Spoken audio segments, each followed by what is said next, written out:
తెలుగు రాష్ట్ర ప్రజలకు నమస్కారం. Welcome to our channel crazy దేవా ఫర్ యూ. మనం ఈ వీడియోలో రెండు తెలుగు రాష్ట్రాల వాతావరణ సమాచారం తెలుసుకుంటాం.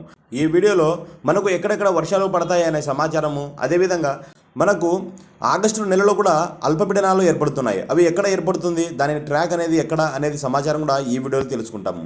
పూర్తిగా సమాచారంలో వెళ్ళే ముందు నాదొక స్మాల్ రిక్వెస్ట్. ఛానల్ని ఎవరైతే సబ్స్క్రైబ్ చేయకుండా చూస్తున్నారో ప్లీజ్ మీరు సబ్స్క్రైబ్ చేసుకొని చూడడానికి ప్రయత్నించండి. ఎందుకంటే మీరు సబ్స్క్రైబ్ చేయడం వల్ల నాకు సపోర్ట్ చేసిన వారు అవుతారు. నేను ఇంకాస్త దీని మీద సెర్చ్ చేసి మీకు ఎప్పటికప్పుడు వెదర్ అప్డేట్ ఇవ్వడానికి నాకు కొంచెం మోటివేషన్గా ఉంటుంది. మీరు సబ్స్క్రైబ్ చేసి పక్కనే ఉన్న గంట బెల్ను ఆన్లో పెట్టుకుంటే నేను చేసే ప్రతి వీడియో మీరు నోటిఫికేషన్లు అందుకుంటారు. ఇంకా ఆలస్యం చేయకుండా పూర్తిగా సమాచారంలోకి వెళ్ళిపోదాము. ఇక్కడ మనం చూస్తున్నది ఆగస్టు 14వ తేదీ శాటిలైట్ ఇమేజ్. మనకు ఉత్తర భారతదేశం వైపు ఎటువంటి మేఘాల సమూహం అనేది మనకు కాస్త చాలా తక్కువగానే ఉంది. మనకు దక్షిణ భారతదేశం వైపు ఇక్కడ చూసుకున్నట్లయితే విపరీతమైన మేఘాల సమూహం అనేది ఉంది. దీని కారణం చేత మనకు ఆగస్టు 16వ తేదీ నుండి రెండు తెలుగు రాష్ట్రాల్లో వర్షాలు నమోదయ్యే అవకాశాలు చాలా ఉన్నాయి. ముఖ్యంగా రాయలసీమలో కూడా మంచి వర్షాలు పడే అవకాశం అయితే చాలా ఉంది. మనకు నేడు ఆగస్టు 14వ తేదీ కూడా పలు ప్రాంతాల్లో వర్షాలు పడే అవకాశాలు అయితే ఉన్నాయి. అవి ఎక్కడ అనే సమాచారం తెలుసుకునే ముందు మనకు అల్పపీడనాలు అనుకున్నాం కదా, అది ఎక్కడ ఏర్పడుతుంది, ఎప్పుడు ఏర్పడుతుంది అనే సమాచారం ఒకసారి తెలుసుకుందాం. అల్పపీడనం అనేది ఏర్పడుతుంది అనుకున్నాం.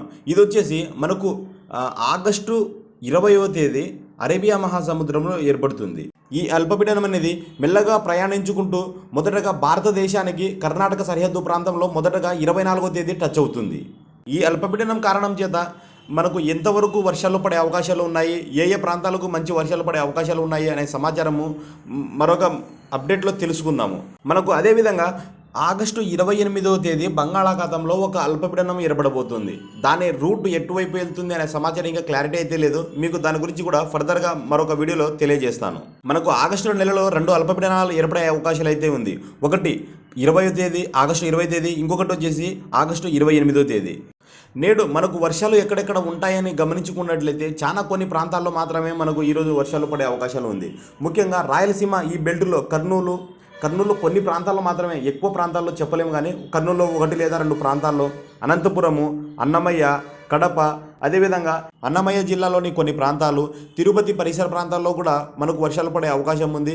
ఇక్కడ అదేవిధంగా చిత్తూరు పరిసర ప్రాంతంలో కూడా వర్షాలు పడే అవకాశము మనకు నేడు కనిపిస్తుంది. అదేవిధంగా ఉత్తరాంధ్ర వైపు గమనించుకున్నట్లయితే ఇక్కడ విశాఖపట్నము, విజయనగరము, శ్రీకాకుళము, పర్వతీపురం, మన్యము ఈ పరిసర ప్రాంతంలో మనకు చెదురుముదురుగా వర్షాలు పడే అవకాశం అయితే ఉంది. మనకు 14వ తేదీ ఈ పరిసర ప్రాంతంలో మాత్రమే చెదురుముదురుగా వర్షాలు ఉంటాయి తప్ప భారీ వర్షాలు ఎక్స్పెక్ట్ చేయాల్సిన అవసరం లేదు. మనకు పగులు పూట భారీగా ఎండలు ఉండే అవకాశం ఉంది. మెల్లగా సాయంత్రానికి కాస్త చల్లబడి దాని తర్వాత రాత్రికి వర్షాలు పడే అవకాశం అయితే మనకు రాయలసీమ కొన్ని ప్రాంతాలు, అదేవిధంగా ఉత్తరాంధ్రలో కొన్ని భాగాలు ఈ ప్రాంతాల్లో మనకు వర్షాలు పడే అవకాశం కనిపిస్తుంది. ఆగస్టు 15వ తేదీ కూడా సేమ్ ఇదే వాతావరణం నెలకొంటుంది. మనకు 16వ తేదీ కాస్త వర్షాలు జోరు అందుకునే అవకాశం అయితే కనిపిస్తుంది.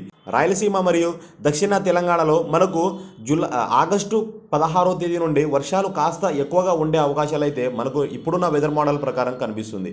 మనకు నేడు రేపు అంటే ఆగస్టు 14వ తేదీ 15వ తేదీ తెలంగాణలో వర్షాలు ఏ విధంగా ఉంటాయో ఒకసారి చూద్దాం. హైదరాబాద్ పరిసర ప్రాంతంలో కూడా నేడు వర్షాలు పడే అవకాశం ఉంది. అదేవిధంగా వరంగల్ పరిసర ప్రాంతంలో కూడా వర్షాలు పడే అవకాశం ఉంది. ఇక్కడ జగిత్యాలు ఆ పరిసర ప్రాంతంలో కూడా మంచి వర్షాలు పడే అవకాశాలు ఉన్నాయి. మనకి ఇక్కడ నిజామాబాదు, నిర్మల్, ఆదిలాబాదు, ఆసిఫాబాదు, మంచిర్యాలు, పెద్దపల్లి, అదేవిధంగా కరీంనగర్ ఈ పరిసర ప్రాంతంలో మోస్తారు వర్షాలు, తేలికపాటి నుంచి మోస్తారు వర్షాలు పడే అవకాశం అయితే ఉంది.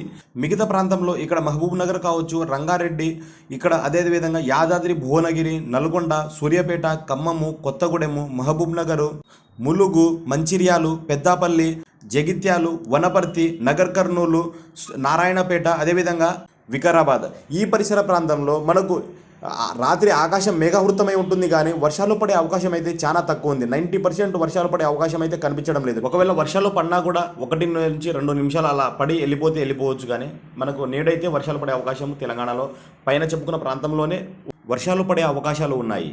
తెలంగాణ ప్రాంతంలో కూడా మనకు ఆగస్టు 16వ తేదీ నుండి మంచి వర్షాలు పడే అవకాశాలు అయితే కనిపిస్తుంది. మనకు ఈ వీడియోలో అయితే ఈ అల్పపీడనాల గురించి అంత క్లారిటీ ఎక్కడ, దాని రూట్ ఎట్లు ఉంది, మనకు వర్షాలు ఎక్కడ భారీగా పడే అవకాశాలు ఉన్నాయి అనే క్లారిటీ అయితే లేదు. మరొక 2-3 రోజుల తర్వాత దాని ట్రాక్ ఏ విధంగా ఉంటుంది, దాని రూట్ ఏ విధంగా ఉంటుంది అనే సమాచారము మరొక వీడియోలో తప్పకుండా మీతో షేర్ చేసుకుంటాను. ఇప్పుడు నా వెదర్ మోడల్ ప్రకారము మీకు పూర్తిగా సమాచారం అయితే ఇచ్చాను. ఇంకా ఈ అల్పపీడనాల గురించి పూర్తిగా సమాచారం రాలేదు. అవి రాగానే మీతో నేను షేర్ చేసుకుంటాను. మన ఛానల్ని సబ్స్క్రైబ్ చేసి పక్కనే ఉన్న గంట బెల్ను ఆన్లో పెట్టుకుంటే నేను చేసే ప్రతి వీడియో కావచ్చు, వాతావరణానికి సంబంధించిన పోస్టులు కావచ్చు, మీరు నోటిఫికేషన్లు అందుకుంటారు. కాస్త జాగ్రత్తగా ఉండవచ్చు. Thank you for watching this video. మరొక వీడియోతో మళ్ళీ కలుద్దాము. Thank you.